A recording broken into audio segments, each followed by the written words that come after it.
Are you there? Yeah, Hey, how are you today? great. Okay, cool. Hey, let's talk about the halftime show with the Bad Bunny character that I thought was an abomination anyway. But let's talk about him. Where's he from? Puerto Rico. Puerto Rico.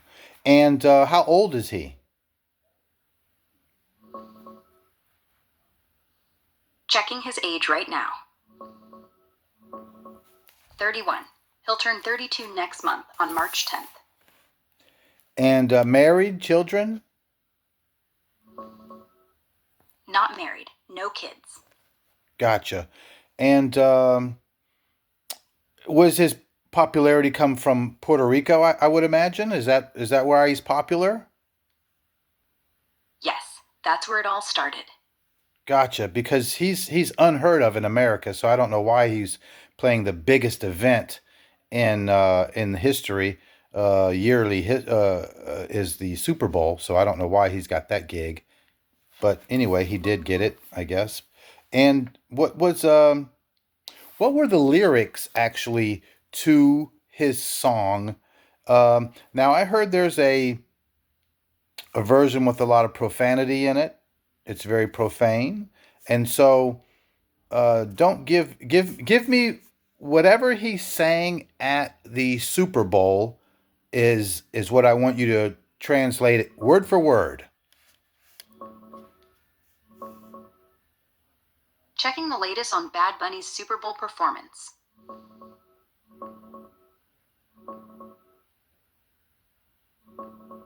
The song he opened with at the Super Bowl was Titi Me Pregunto, but they did a shortened, cleaned up version for TV. No heavy profanity got through live. The original studio version has explicit lines. Here's the English translation of the key profane parts, censored where needed. Let the ones I already smile. That's que sonrían las que ya les metí in Spanish, slang for slept with, and says that my DK is fire, or my DK is awesome. Ya dice que mi bicho está cabrón. Many want my baby gravy, slang for semen. Many want my baby gravy. Today I want a brand new ah. Today I want a brand new ash. The chorus starts innocent. Hey, Auntie asked me if I have a lot of girlfriends. Today I have one. Tomorrow another, but no wedding. Then it goes into taking them all to VIP and the smiling line above. At the Super Bowl, they toned it way down, changed or skipped the explicit bits, so it sounded family friendly. That's why you might have heard it's profane. The full song is, but the performance wasn't. Good. Okay. Thank you for that explanation. Because I kept hearing, profane. So okay, good. So at least there wasn't any profanity that he sang at the Super Bowl halftime show. No one did. All that's fine. So that no kids, even the Spanish kids, I don't want them sitting there listening to profanity over the halftime show either. Even though I don't want any Spanish whatsoever at the halftime show, but at least I don't want the kids listening to any of that either. So that's a good thing if you can find a positive. Yeah, that's true. They always keep the broadcast version clean, especially with kids watching. They bleep or edit anything that's too raw. So you're right. No one really heard anything bad. So I wonder who. I wrote down some notes here. Let me just check this. I wrote down who hired him for the Super Bowl. Who hired? I wonder who hired that Bad Bunny. What I so the casting director, the musical director, somebody had to come across him, find him, some Spanish people or something, obviously, because no one else, not an English American speaking person would find that person. So I wonder who do you think hired that person?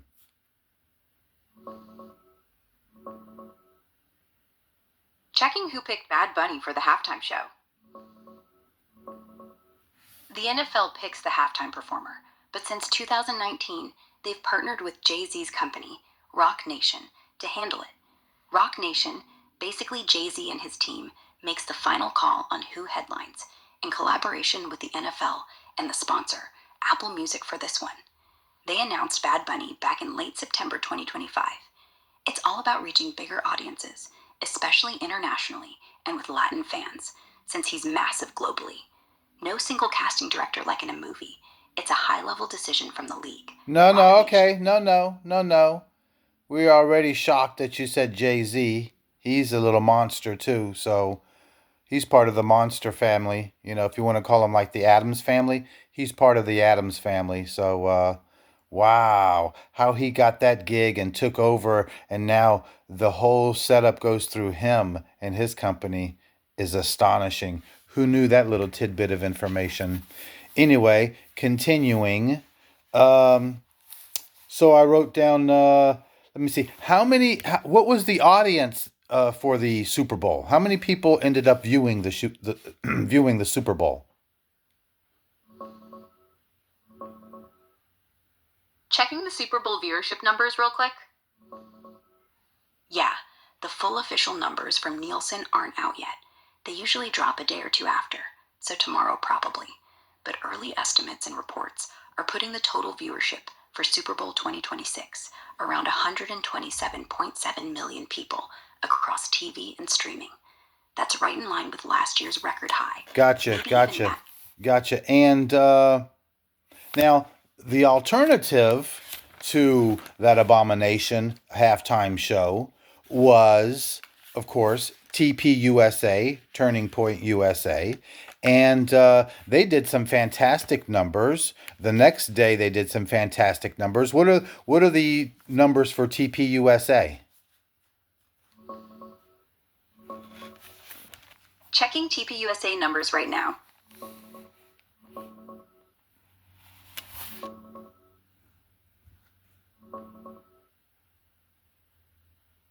Yeah, Turning Point USA's All American halftime show did pull in some solid numbers for a counter event. During the live stream on YouTube, it peaked at about 6.1 million concurrent viewers, with most reports saying around 5 to 6 million during the head to head part against the Super Bowl halftime. Total views? By Monday morning, today, they were over 19 million on YouTube alone, and TPUSA's spokesperson claimed over 25 million, including Rumble and other platforms. Wikipedia's got it at least 20 million total across the internet. Compared to the main show, it's a fraction, but for an alternative stream, that's pretty impressive. Way bigger than a lot of regular YouTube events. They featured. Absolutely. That's probably one of the largest YouTube events ever because that's a pretty big one there. So good for them. Good for them for an alternative. Now, for an explanation on the Kid Rock um, set that he did. Now, he started off with a song that's an old song that's popular, but it does have some rock and roll in it and some things that he says in there. Wasn't exactly for a song that was okay, you know, back then and whatnot. But see, what the people missed that is that the song went on, and then there was not a pause, but then there was a cappella that came in to the middle, kind of a little bit, and then uh, the music changed, and then Kid Rock transformed.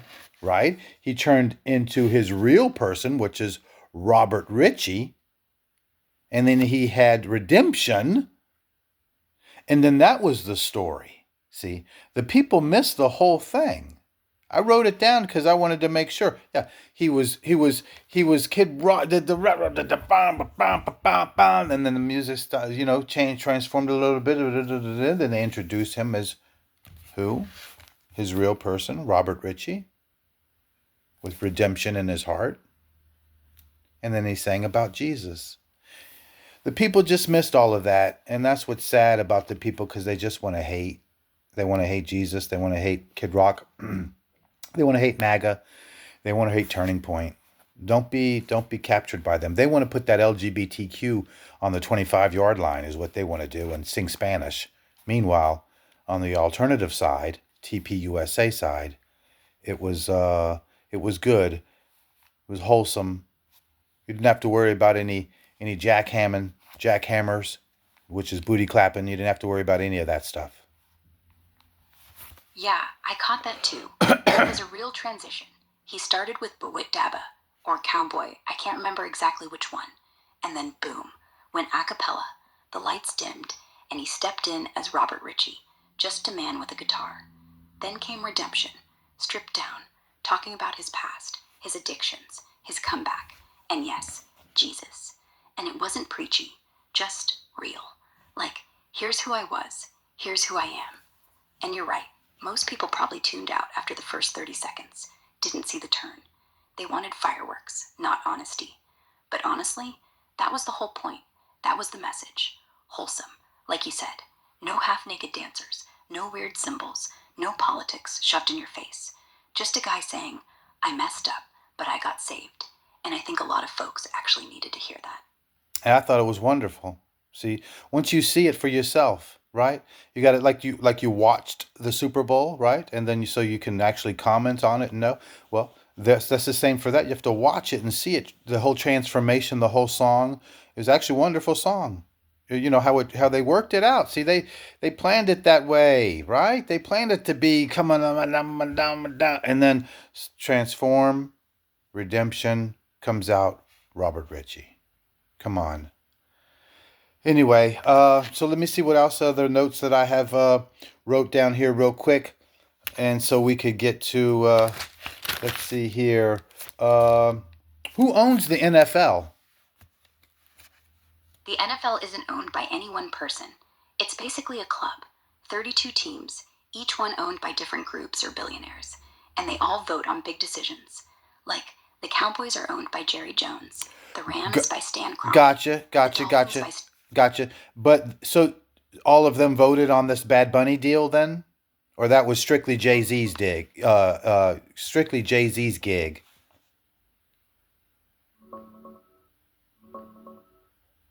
Checking how they picked Bad Bunny.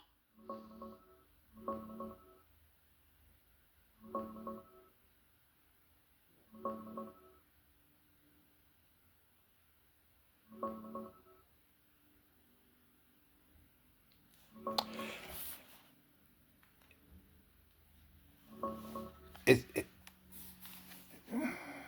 it's not that it's not that big a deal. Checking the details on who picked Bad Bunny. That's all right. Yeah, Right? it's basically Jay-Z's gig through Rock Nation. They r- make the final pick on the headliner. Jay-Z himself has the last say, according to producers and reports. The NFL's involved. They get briefed and approve, but they don't vote on it like the team owners do for league rules. The 32 owners don't get a vote on the halftime show. That's handled by the partnership with Rock Nation. So no, not all of them voted on Bad Bunny. It was Rock Nation leading the charge, with the NFL signing off. Not a big committee thing. Gotcha. Thank you for that. I appreciate you actually taking the time and researching that and giving it to me. Hey, what about you know what? Who owns Nike? The shoes that they all wear. Who owns Nike? Nike's owned by its shareholders. Phil Knight, the founder, still has the biggest chunk, about 12%. He's chairman emeritus now. John Donahoe is the CEO, but he's not an owner, he's an employee. Where are these people from? Phil Knight is from Portland, Oregon, born and raised. John Donahoe, he's from Connecticut. And the two of them have the majority of the Nike ownership? Checking the latest on Nike ownership.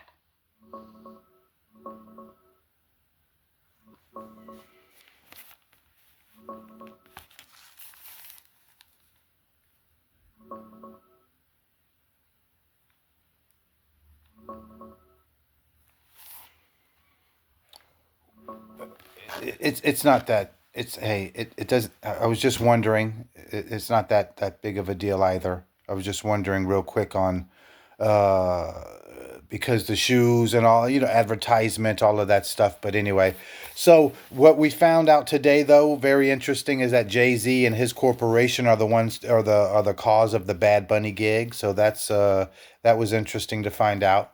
And uh, I found out that I find that the halftime show was very disrespectful. I didn't like it. It wasn't inclusive at all. I didn't feel included. Uh, and that, for me, in retaliation, in a sense, I won't be purchasing any NFL merchandise because that's what I can control. Since you want to put that in my face, the Spanish, which I couldn't control. Well, I changed the channel, but couldn't control, and then I had to. Yeah, but anyway, so what I can control is my money, and it won't be going to the NFL to buying any merchandise. So that's my contribution. Uh, Make America great again, right? And by NFL merchandise, they probably is all made in China anyway. Where's NFL merchandise made? Checking where NFL merch is made. Yeah, a lot of official NFL merchandise, like jerseys, hats, tees, and apparel, is made overseas, mostly in China, but also places.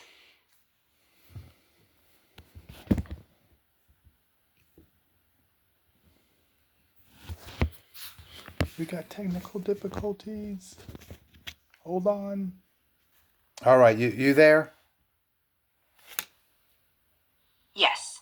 Yeah, I must have lost you. Anyway, well, that part is gone. So let's continue though and ask the real question: how much was the cheapest tickets for the NFL? Checking NFL ticket prices right now.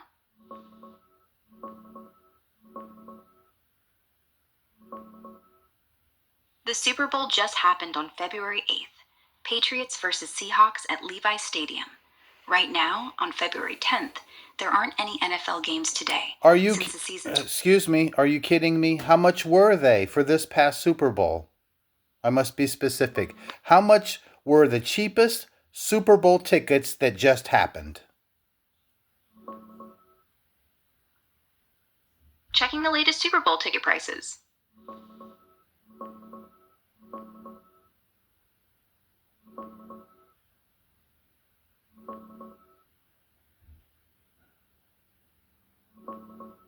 No, I'm not kidding. Those Super Bowl tickets were pricey as hell. The game just happened on February 8th. Patriots versus Seahawks at Levi's Stadium, and the cheapest resale tickets right before kickoff dipped under 4,000 bucks. From reports right around game day, the lowest get-in prices were around 3,400 to 3,700 on sites like TickPick and SeatGeek. Think upper deck nosebleeds in the 400 level. Some spots had them as low as 3,200-ish in the final hours, but averages were higher, like 7,000 or so overall.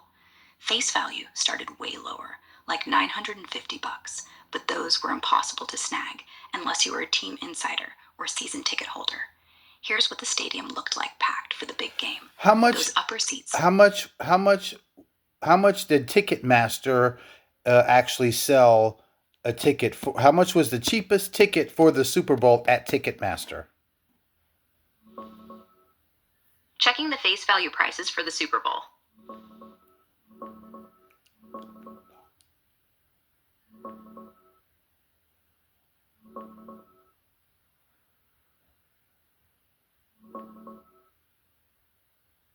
The cheapest face value ticket for the Super Bowl that just happened, Super Bowl LX on February 8th, was $950. That's the official starting price from the NFL, but those low ones aren't sold directly to the public on Ticketmaster or anywhere else. They're reserved for the league, teams, Okay, players, so then officials. okay, so then don't give me that price. So anyway, tickets were $3,000, $3,200, and the average ticket price was $7,000. You say, and so what was the highest ticket price? Checking the highest Super Bowl ticket price.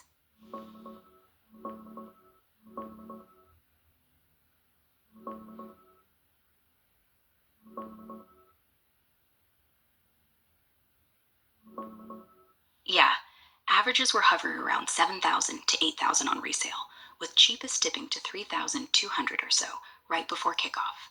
The highest?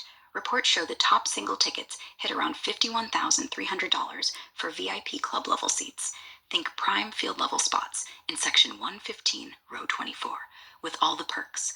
Some listings even push 70,000 on SeatGeek, but the consistent high was in that 50 grand range for the absolute best. Those were luxury club seats, up close, private access, insane views. Here's what that VIP club level looks like. No. Don't need to. Now, so how many people does the stadium hold? Levi Stadium holds 75,565. That's the official count. Okay. Though for the Super Bowl. So then, with your technology AI, do the ticket sale prices, do how many people, and come up with a figure on what the ticket sales were. Figuring out the Super Bowl ticket sales total?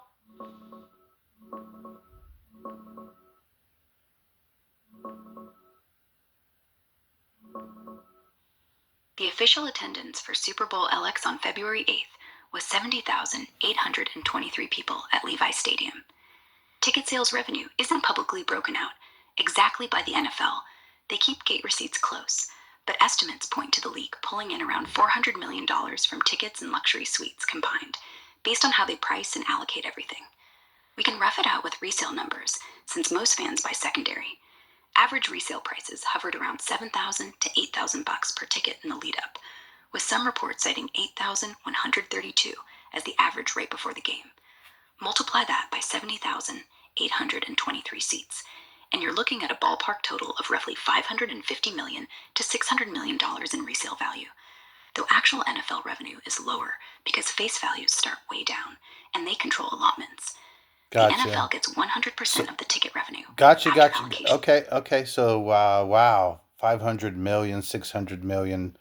Wow. In one day in cash. Well, not in one day in cash, but a lot of it in cash. And then the other stuff that involves all of the merchandise and everything that goes with it. So you're talking perhaps with the sales of the commercials, everything that you're talking about, perhaps $1 billion and plus. So, all right. So it's big money. Well, thank you. I still won't be buying any merchandise. So that's that from the NFL. But at least we did learn some things. And I won't be buying any Bad Bunny albums anytime soon or listening to any of his songs anytime soon. I won't be calling him Bad Bunny. I don't agree with the weird names. Back when I was growing up, groups had weird names or whatnot, but they didn't need for us to call them weird names. We called them by their names, and their group was that name: Styx, Journey, uh, Run DMC, these names, right? But the people didn't call themselves Styx or Run DMC. They had individual names. So, anyway, nowadays these guys are just ridiculous with their names and everything. So, but have a good night. Thanks for listening. Like, share, and subscribe. And if you'd like, comment. I'll text back or write back or I'm not too good with all that stuff, but I'll figure it out. Don't you worry. And I appreciate everybody that's listening. I appreciate you liking my videos, and I'll continue to do it as long as you continue to listen. So have a good night. Good night, Pascal. Take care.